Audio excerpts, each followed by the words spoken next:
Hey guys, welcome back to Tooling Around. In this episode you'll see me clean the intake manifold. We take the cam gears off, take the water pump off, just give the motor a general clean up. Then we spray the block and take off the sump. Enjoy guys.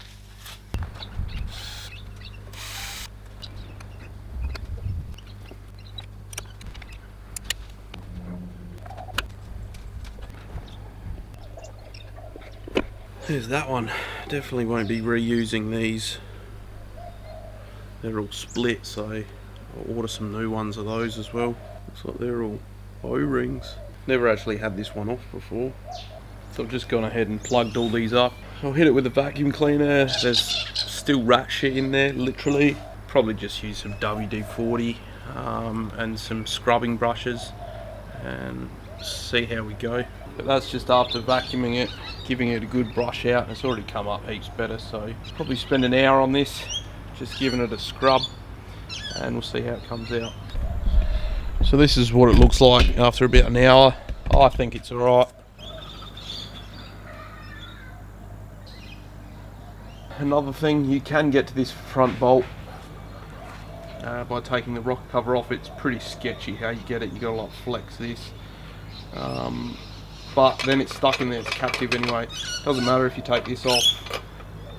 To get this line out in one piece, you do need to take the timing cover off. That means timing gears off. So we'll get to that one later. Also, this is where my temperature gauge probe goes in.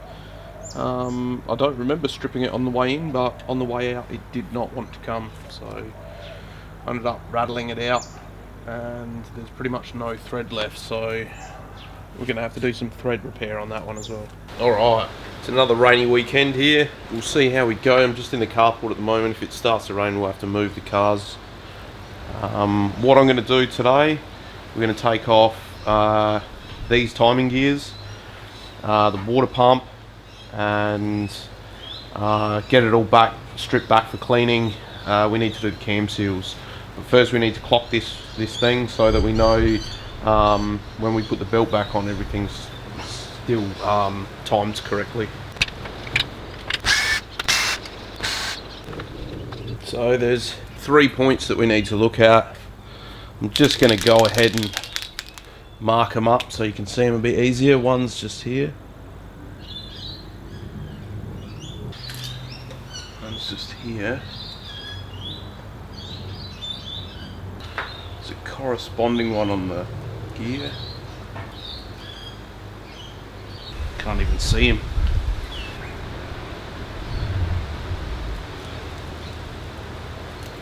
And then down at the bottom.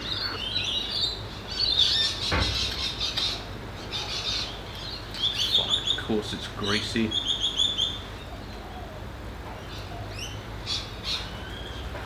Just got the balancer bolt again.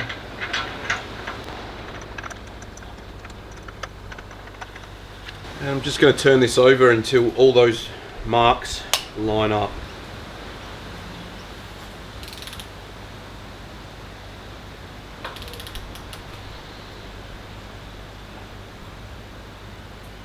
Perfection. In an ideal world, everything would just stay like that. These wouldn't move, but when we're playing with the belt, taking the cam gears off, things can move. As long as we don't get these out of sync and we don't do full rotations or anything, as long as we bring this mark back to here, this mark back to here, and the same on the bottom, we should be right when we put it all back together. So go ahead, back this one off, we'll take the belt off, and then we'll look at taking the cam gears off.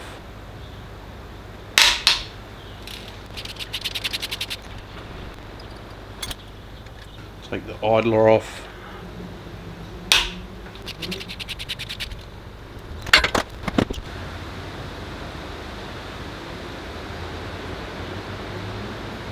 That's what I'm talking about, so he just moved a little bit. Doesn't matter too much. The belt looks surprisingly good. Like I said, I have no idea how old it is. All I know is it's an original Nissan factory belt. Never actually taken cam gears off an RB before. I think they're keyed, so this mark here aligns with what looks to be a recess in the face of this for like a pin on the cam to locate this in only one orientation. The same on this side. That's my understanding. Nothing on Nissans generally is number 13 or 11, 15. They tend to stick to 10, 12, 14, 16. These are 11 mil. Interesting. Don't know how tight these are going to be. I probably should have cracked them before I took the belt off.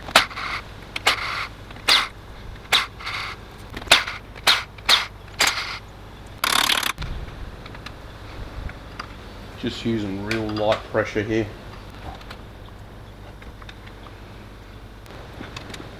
So I can see some oil weeping out of here. Not much. This one's a lot worse. It's definitely been leaking. It's hard to tell with this cover on. I'll go ahead and take this cover off.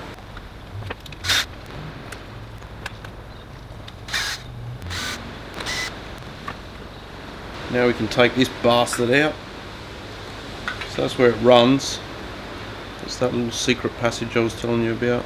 This is definitely engine oil, so it's not a part of the power steering problem. This is definitely coming out of this. Alright, take the water pump off.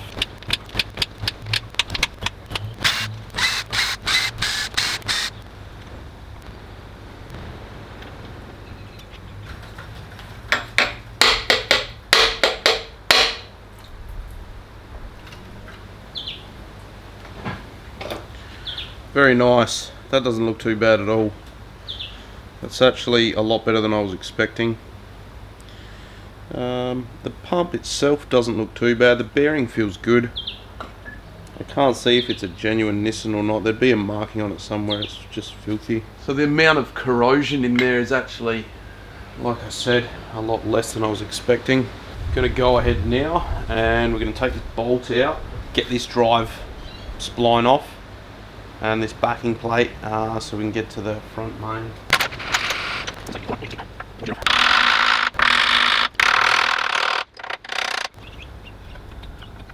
It's a little bit of oil in there in the bottom here. It's probably got, you know, you could do another 20,000 without it being too much of an issue, but while we've got it apart we might as well replace it. So here we are back on the exhaust side. I'm just going to try and plug up some holes before I give it a scrub. So what we'll do here is we'll tape up the exhaust ports. I've actually bought a, it was like 50 cents, an irrigation fitting for here. It's just a 3/4 inch BSP. The oil feed is at M12 by 1.25, so hopefully I can find a bolt that fits that. The water feed is at M14 by 1.5. And for this is the rear turbo drain. I'm actually going to make a flange that bolts over here, and later we'll modify that, and that will be the oil feed bypass return. So we'll touch on that later. So I'll just see if I can find some bolts to fit these holes. Alright, so I managed to find, got a plug for the oil. Just put some, I couldn't find my normal stuff. I've just got some gas thread tape on there. I'm not going to go nuts. It's just, I'm going to degrease the block, and really you don't want that shit, especially in your oil galleries. I could only find a banjo in that size, so I've just put some electrical tape around the inlet to the banjo, and then there's that irrigation plug.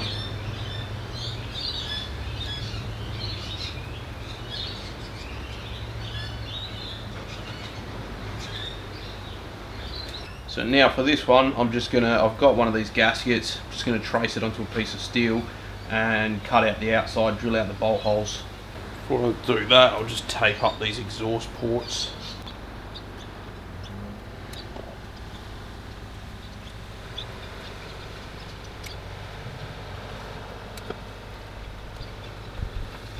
So in the interest of keeping things rolling, I just did that one off camera. It's just a piece of 5mm plate with 2 holes in it, cut out to pretty much match the gasket. The gasket was still on the block. It's all hard and crusty and shit, but it'll seal with that 5mm on there. And all of this, sealing all of this is basically so I can just give it a real good degrease and get nothing inside the block. I'm only going to be doing the block. I'll treat the head differently, so I'll do more of that by hand and just be a bit more careful. So we'll just flip him around and see what needs doing on the other side. So inlet side, I wasn't going to take this off, but considering the amount of oil in the intake and that it is at a low point, I might just take it off and clean it again. I have got another one of these gaskets. I did take it off before I put the engine in, cleaned it all out, came up perfect. So yeah, I think I might drop that. I might have to replace this stud with a new one and then spin a filter on. Don't really need to keep this one. The replacements are pretty common, cheap, so let's see what we can do.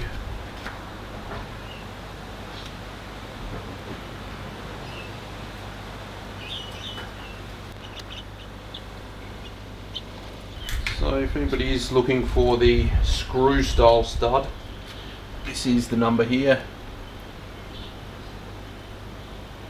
Come in a pack of 2, I just bought one, they're available locally. And what I've got here is just a nut setup so that I can get it in there nice and tight, not too tight. Could use some blue Loctite on this, I'm not going to bother.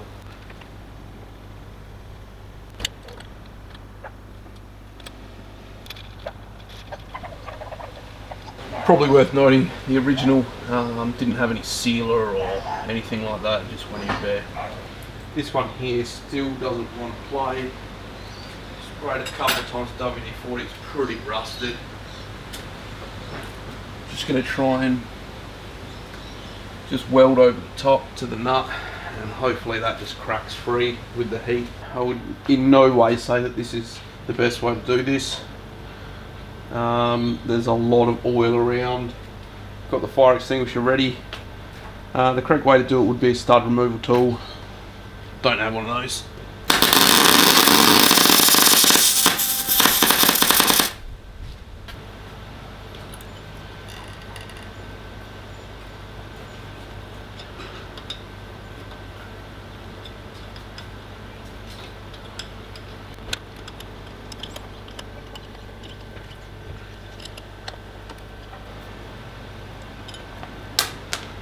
Too easy. The heat definitely helped.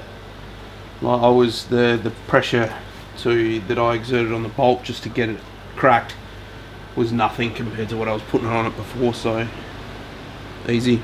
So this is just the old filter. Just be sealing against the gasket, but that's fine for now. I'm just going to take off this air control valve and then we'll be ready for cleaning. I did price one of these, they're pretty expensive. I think that's like 40 bucks or something, so it hasn't got any cracks in it, so we'll just run with it.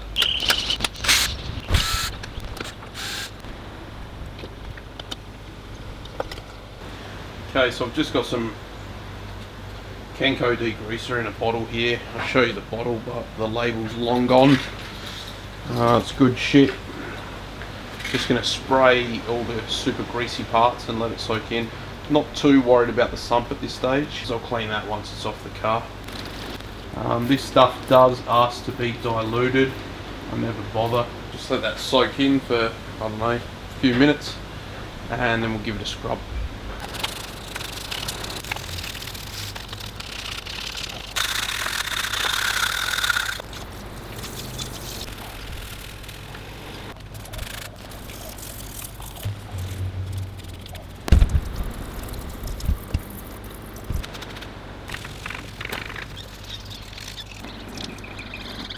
Alright, so that's what it's looking like now. It's getting pretty close. I do plan on painting it, so I'll just bring the rest of the block up to this standard. There's a shot of the exhaust side. It's like 95% of the way there. This is what it looks like after I've degreased it all.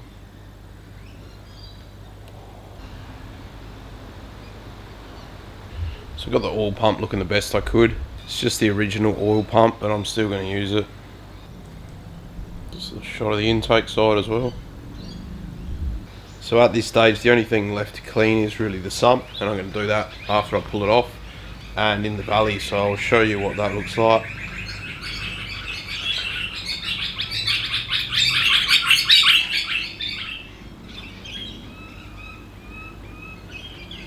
As you can see, it's still pretty filthy. Probably just use a scrubbing brush, like a bottle brush in the drill with some degreaser while it's upside down. Not too worried about the rocker covers at this stage because I'll clean those up when it's off the engine.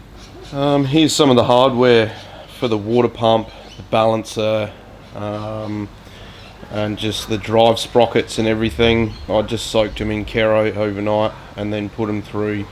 Got like a case cleaner, reloading case cleaner with some walnut media in there. They're not perfect. Like the threads are all pretty good on these ones, but you can still see like a lot of the bolts are still this shit. You basically got to mechanically take it off, and yeah, there's a fine line between stripping that off and stripping off the coating, so that's good enough for this application.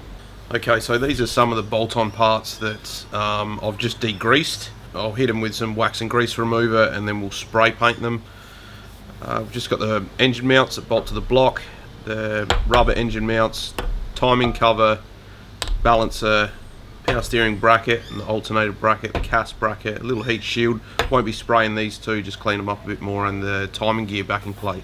So when I first bought this motor, naively I put it straight in the car without replacing the seal to the sump. It leaked like a sieve. I took it off, cleaned it up the best I could, and replaced it in the car. So this is actually my handiwork, and it still leaks. It's definitely missing at least 3 bolts. The threads were stripped out when I bought it, and also it has a few that have a stack of washers just to find some thread. So I'm going to try and take it off, give it one more go. Pickup was also modified, so the Rb26 has both allocations in the casting, but only one of them is tapped for the pickup. This one is an original 26 pickup, but it has been modified. It's been chopped and welded, so you'll see that in a sec. So I'm just going to take this off.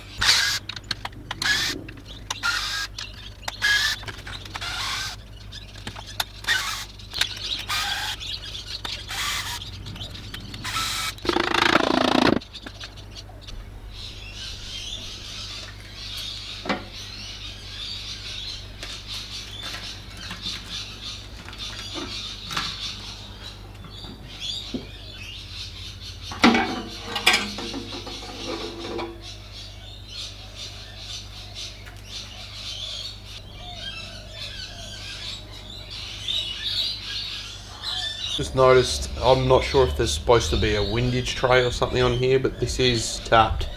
So maybe the original 26 sump does have some kind of baffle or windage tray. I'm just going to go around and start scraping.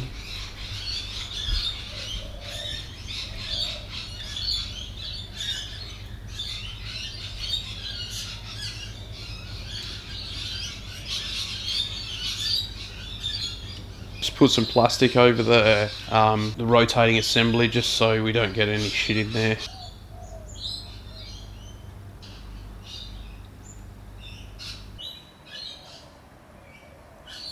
So if you like that video, make sure you give it a thumbs up, and if you like the content, subscribe. See you next time.